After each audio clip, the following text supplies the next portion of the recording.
Week 1 of fantasy football is finally here. In this video, we're talking about 7 wide receivers who you must start. I think all these guys are going to go crazy in the first week of the season. Super excited about it. Drop all your start-sit questions down below. I will be happy to answer them. Let's start with Tetairoa McMillan, Carolina Panthers rookie receiver. I think he's in for not only a big week 1, but a ginormous rookie season. We know Adam Thielen traded to the Vikings. Jalen Coker, who was looking like the wide receiver 2 on the depth chart, placed on IR, out for at least the next 4 games, dealing with a hamstring injury.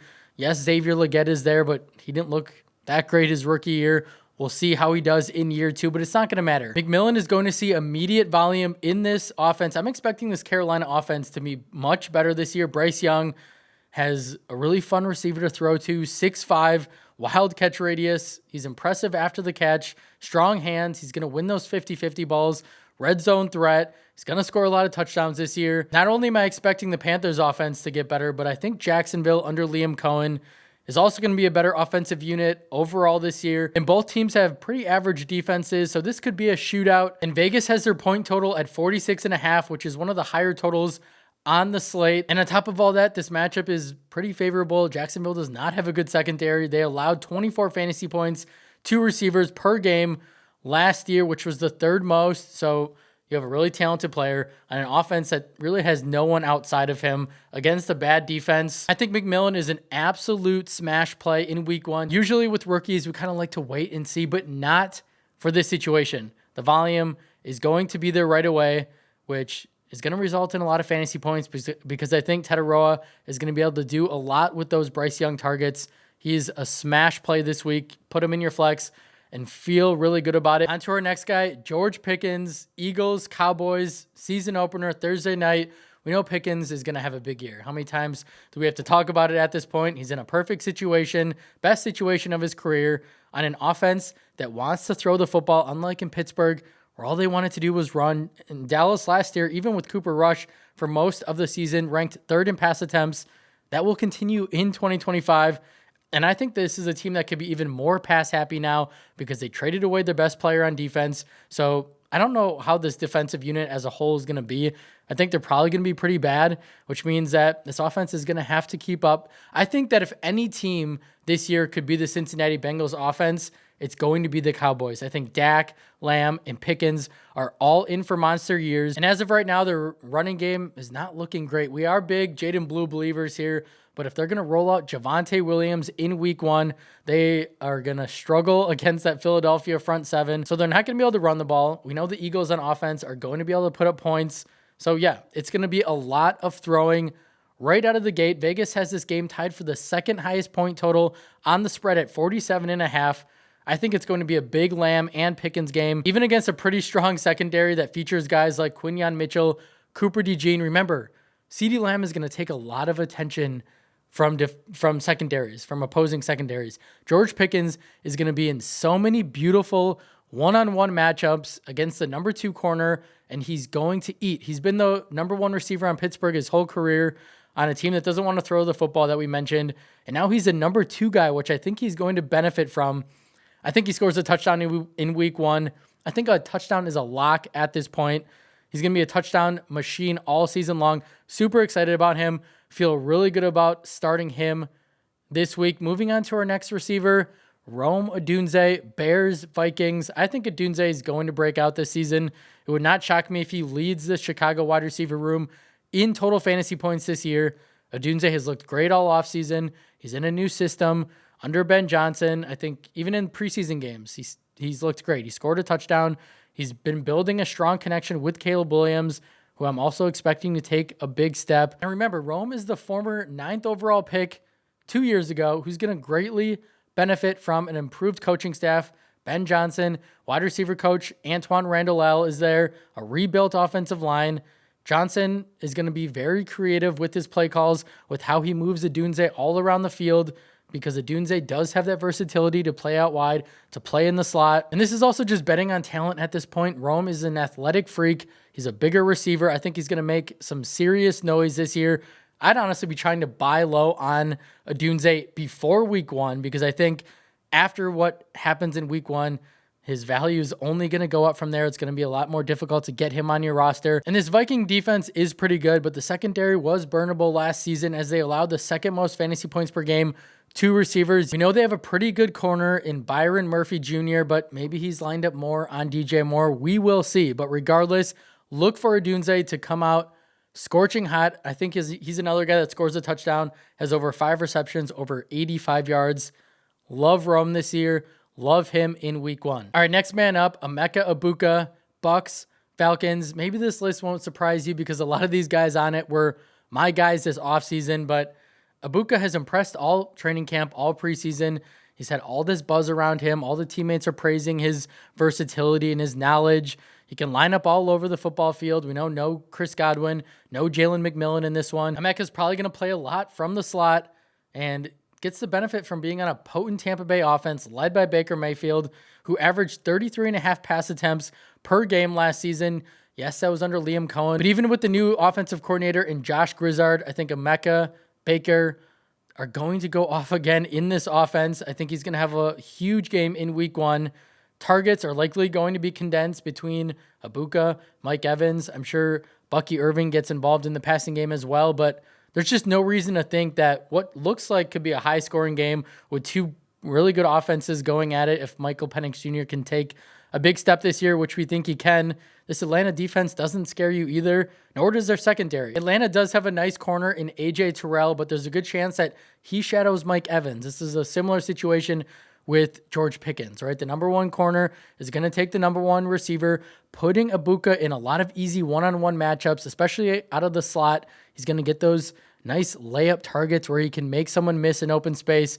I think this is another game that could be relatively high scoring, like I mentioned. So same thing as all these guys. Talent, opportunity, volume, favorable matchup, 2 offenses that could put up a lot of points. What more could you want? On to our next guy, Chris Olave against the Arizona Cardinals. I'm excited about Olave's role under Kellen Moore this year. I'm expecting a ton of usage from the slot, resulting in a lot of easy targets for Olave. We know how talented of a player Chris is. He's explosive. He's fast. He's a strong route runner. Just get him the football in space. Don't, throw the ball and put him in a bad situation here. But even with Spencer Rattler, who is the quarterback 1, it doesn't get you super excited. But what does is volume. We know Olave is a clear-cut number 1 target on an offense, frankly, with very little playmakers. In the passing game, yeah, Alvin Kamara is there, a little check down king. But outside of that, like Rashid Shaheed, Brandon Cooks, nothing special. And even with Rattler's likely inefficiencies, I think that Olave can make up for it with volume. He likely sees 8 to 10 targets this week. I trust the talent of Chris. I trust Kellen Moore to put him in advantageous positions. And the only real concern we have with Olave is the concussions, right? It's not a talent thing. He's a receiver that's well within his prime on an offense that absolutely needs him. So why are we discouraged, right? We can't predict injuries. Brandon Cooks, actual teammate of Olave, had 5 concussions in his career and then never had another one. So that's why I said draft Olave this year. If he stays healthy, he is a locked-in top 20 receiver in fantasy. Book it. And the matchup against Arizona doesn't scare you either. They have a rookie in Will Johnson at corner, second-year guy in Garrett Williams. I don't think either guy can really keep up with Olave, who is a route-running technician, possesses really impressive speed. I think Olave has a big year and goes off in week 1. Moving on to our next guy, Jalen Waddle. The Dolphins take on the Colts. I think Waddle's in for a bounce-back season and could frankly be Miami's wide receiver 1 at some point this year. Tyreek Hill, now 31 years old, didn't have a great year last year. While I do think Hill has a fine season, I think Waddle could just be the better option in this passing attack.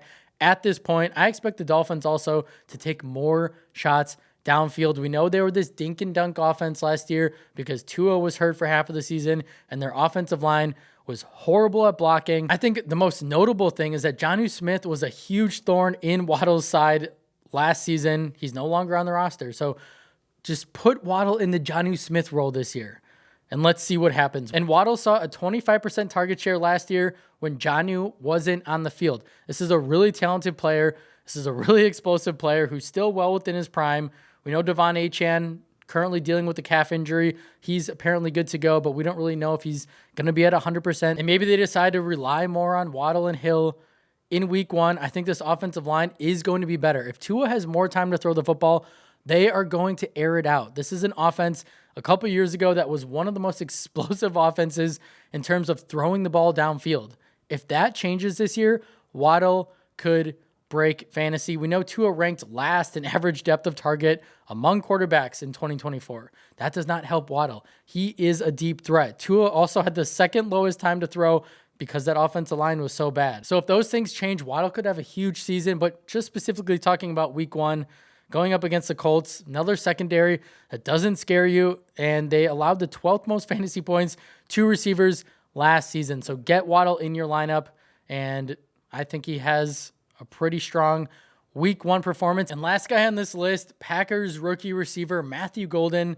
This is going to be a really fun one. Packers Lions, another rookie receiver that could be forced into a massive role immediately because this wide receiver room has a lot of injuries, a lot of question marks. We know Christian Watson coming off that torn ACL, going to miss the first 4 games. And Jayden Reed, who I've been high on all offseason, now has a Jones fracture in his foot. He's going to try to play through it, but I don't think that's going to work out well. I think there's a chance that Reed gives it a go and then realizes he needs surgery. He could be done for the year. So Matthew Golden is pushed into this wide receiver 1 role on an explosive Packers offense led by Jordan Love. I personally think Jayden is going to be really inefficient in week 1, which means Golden could be a top target for Love. Yes, Romeo Doubs, Dontavian Wicks are there, but neither of those two guys are much better than average at this point. We know Golden has blazing speed. He's going to stretch defenses. He's a crisp route runner, strong separator, and he could prove to be the alpha wide receiver 1 that Green Bay has been looking for a while now. He is a first-round receiver, something they haven't done in over a decade. So I really like Golden. He's in a really nice situation to see immediate volume. And the matchup against Detroit, I think it's going to be high scoring, even though the Packers have Micah Parsons, who's probably going to have some pretty big plays on defense. I do think the Lions are still going to be able to put up a lot of points. Same with the Packers. This is a 46.5 point game total.